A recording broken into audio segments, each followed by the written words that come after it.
ओम नमो नारायण। आप सभी का मेरे YouTube चैनल पर हार्दिक स्वागत है। आज की वीडियो में मैं आपको बताऊंगी रमा एकादशी के पारण के शुभ मुहूर्त और पारण की विधि के बारे में। एकादशी का व्रत भगवान विष्णु को समर्पित होता है। ऐसे में कार्तिक मास के कृष्ण पक्ष में आने वाली रमा एकादशी, जिसका नाम माँ लक्ष्मी जी के नाम पर रखा गया है, भगवान विष्णु को अत्यंत प्रिय होती है। कहा जाता है माँ लक्ष्मी जी का आशीर्वाद प्राप्त करने की इच्छा से आज के दिन जो भी भक्त विधि विधान से इस एकादशी की पूजा करता है और उपवास रखता है, उन पर भगवान विष्णु के साथ साथ सदा माँ लक्ष्मी जी की भी कृपा बनी रहती है।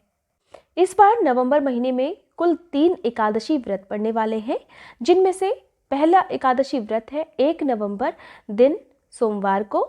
नवंबर महीने में कार्तिक मास के शुक्ल पक्ष की एकादशी है 14 नवंबर रविवार को, और इस दिन देवउठान एकादशी का व्रत रखा जाता है।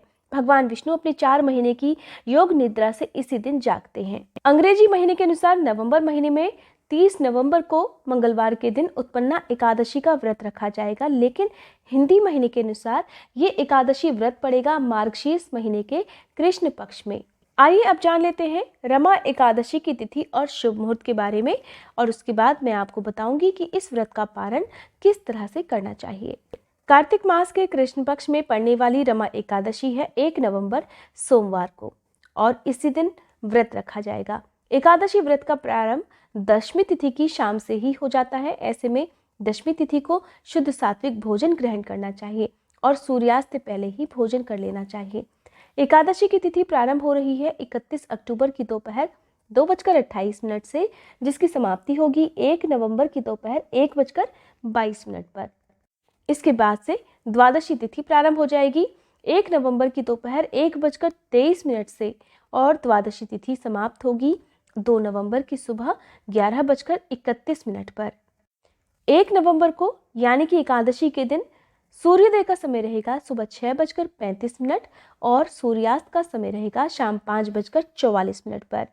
रमा एकादशी के बाद जो द्वादशी आती है उसे गोवत्स द्वादशी कहते हैं। इस दिन गौ माता की जितना हो सके उतनी सेवा करनी चाहिए।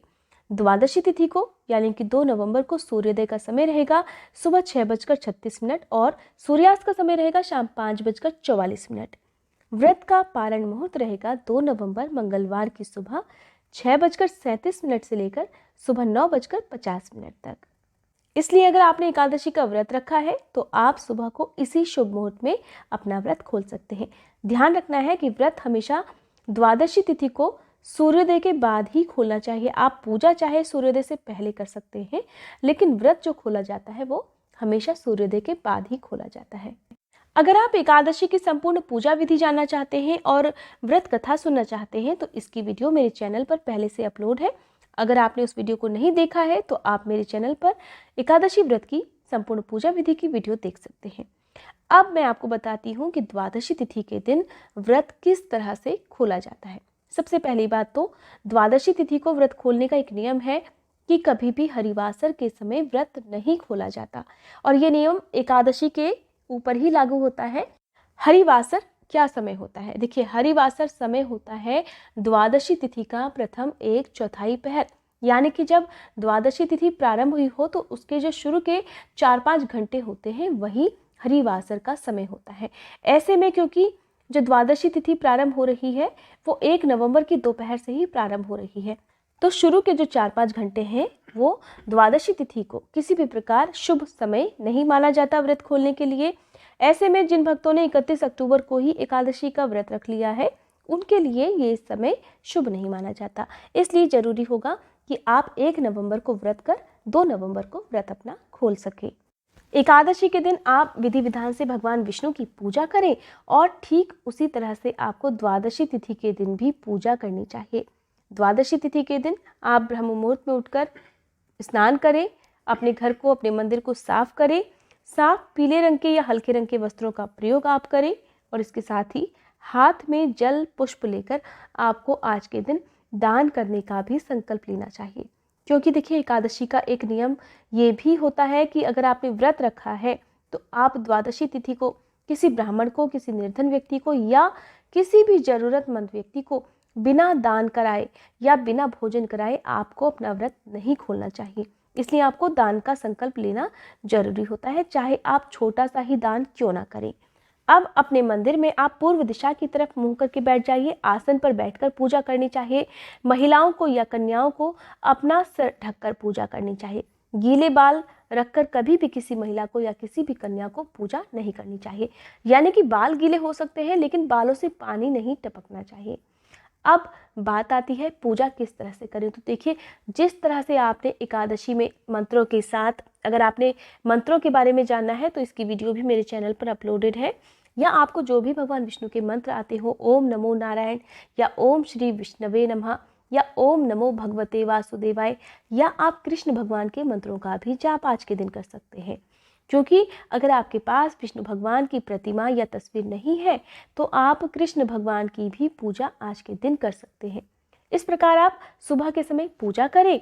और सबसे ज़्यादा जरूरी होता है कि आज के दिन आप जो भी सामग्री दान में देना चाहते हैं, चाहे वो अनाज का दान हो या वस्त्र का दान हो, फल का दान हो या रुपए पैसे का दान हो, तो आप अपने मंदिर में पूजा करते समय एक थाली में ये सभी सामग्री रखें, पूजा करें, भगवान विष्णु के चरणों में सामग्री को अर्पित करें और उसके बाद जब आप पूजा समाप्त कर लें तो अपने माथे से ये थाली को जरूर लगाएं।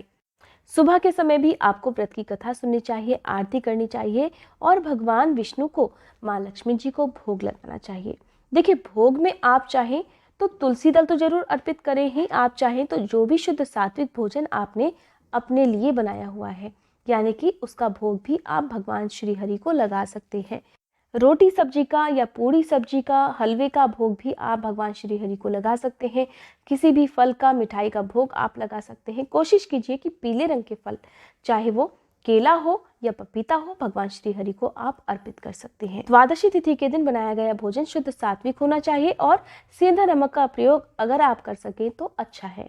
इसके बाद आप चाहें तो अपने घर पर किन्हीं भी ब्राह्मण देवता को बुलाकर या किसी भी जरूरतमंद निर्धन व्यक्ति को घर पर बुलाकर भोजन करा सकते हैं, और या फिर आप दान दे सकते हैं, या फिर दान में दी जाने वाली सामग्री उठाकर भी आप रख सकते हैं। आपने जो भी दान में देना है आप उसे एक तरफ उठाकर रख दीजिए। आप अपना व्रत खोल सकते हैं। अगर आपके आसपास आपको गाय मिल जाए तो आप सबसे पहले गाय को एक रोटी गुड़ चना खिलाएं और उसके बाद अपना व्रत खोल सकते हैं।